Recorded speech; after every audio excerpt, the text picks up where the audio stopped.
Thanks to our friends at The Motley Fool for sponsoring this video.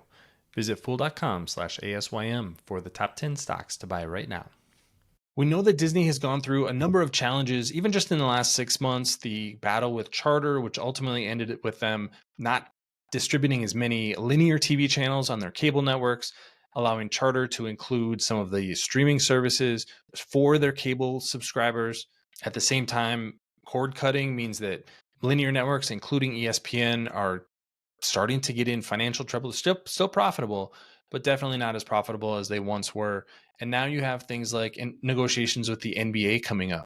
So a lot of challenges for Disney. And the one company I think the company really needs to worry about isn't the cable companies or the other media networks.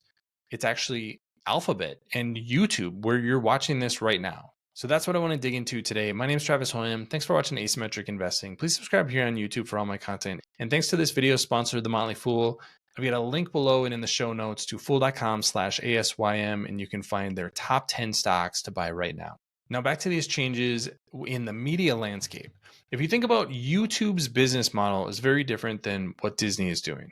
They're primarily distributing user-generated content. So somebody like me can create a channel with relatively little effort compared to something like creating a cable channel.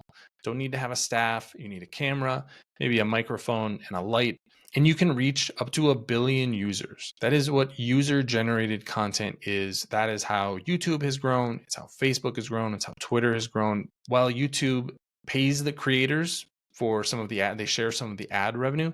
They don't actually pay upfront the way that a company like Disney or even Netflix does for content, where you have to pay actors and cameramen and producers to make content that ends up on your streaming service. So it's a very different business model. But what this does is it gets YouTube in front of over 1 billion people. The other change that YouTube has made is becoming an over-the-top cable bundle. So YouTube TV, which I subscribe to, is effectively the same as the cable bundle in a traditional cable ecosystem, but now it's digital. So I don't have to have the same cable. As long as I have broadband, I can have access to all of the cable channels. Well, that's a new way to distribute content. It's also within the YouTube ecosystem. On top of that, YouTube and YouTube TV recently added NFL Sunday Ticket. So now they're starting to get into the sports business. The reason that's important is because sports is the one piece of content, whether you're talking about produced content or user-generated content, that you kind of have to watch live or close to live. Watching a football game 6 months later doesn't really make a lot of sense. You want to watch the action when it's happening. And so that creates both value and urgency. It's also always been a real key to the bundle and the value of the bundle, specifically for Disney and ESPN. When Disney is negotiating with their cable networks for carriage fees, or the fees that they charge to carry all of the different channels that Disney owns, ESPN is always the number one driver. When Disney goes dark, it's not that people are calling asking about the Disney Channel or the History Channel. They're worried about ESPN. I lost ESPN. I'm not going to be able to watch the game tonight. So sports has a ton of value in the network. And now YouTube is moving into that business. This is why I think Disney needs to be really concerned about YouTube, because Alphabet or Google as a company has far more resources from a cash standpoint to pay out something like the NBA and potentially get content that's going to reduce the value of some of Disney's assets like ESPN.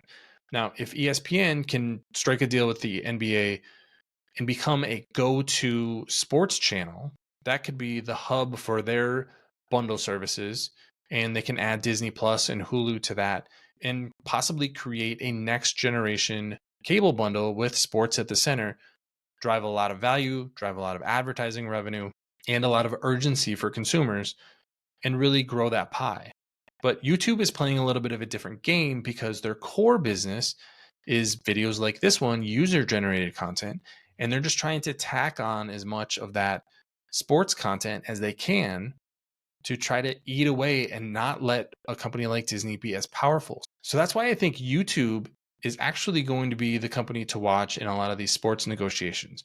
A couple to watch coming up. We have the NBA, which I mentioned. The number floating around out there is they want $75 billion for the next 10 years. I don't know if they're going to get that much money, but they want a big check So who's going to be able to write that? Is Disney going to be able to do that? Or is it going to come from a company like YouTube? And what do those rights deals look like? Does it include certain games or does it include every single game? That could ultimately determine who's going to want to bid on it. The other thing is UFC and some of the wrestling networks, maybe a little bit more niche content, but this is something that has been very value additive to ESPN Plus. One of the reasons that they have 25 million subscribers. Could that kind of content make its way to YouTube TV and YouTube? I think that's absolutely a possibility. The other wrench to add into this is it possible that YouTube, with, like I said, well over 1 billion users, ultimately becomes a distributor for Disney's content? That would mean that they basically play the role of the cable company.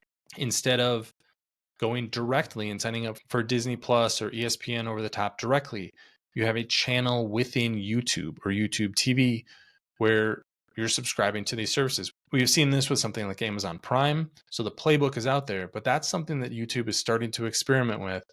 And I think it's possible that they become the platform that all these content companies eventually have to distribute through. Does that, at the end of the day, mean that YouTube is going to generate more value from the kind of content that Disney has than Disney is? I think that's possible. As much competition as there is out there in the media landscape, YouTube and Alphabet is the one company that I would watch if I was Disney. So see if they're starting to make more and more deals, because that's what would worry me if I'm Bob Iger. But what do you think about the future of Disney and YouTube? Leave your comments in the comment section below. Don't forget to subscribe to Asymmetric Investing. Thanks for watching, everybody. See you here next time.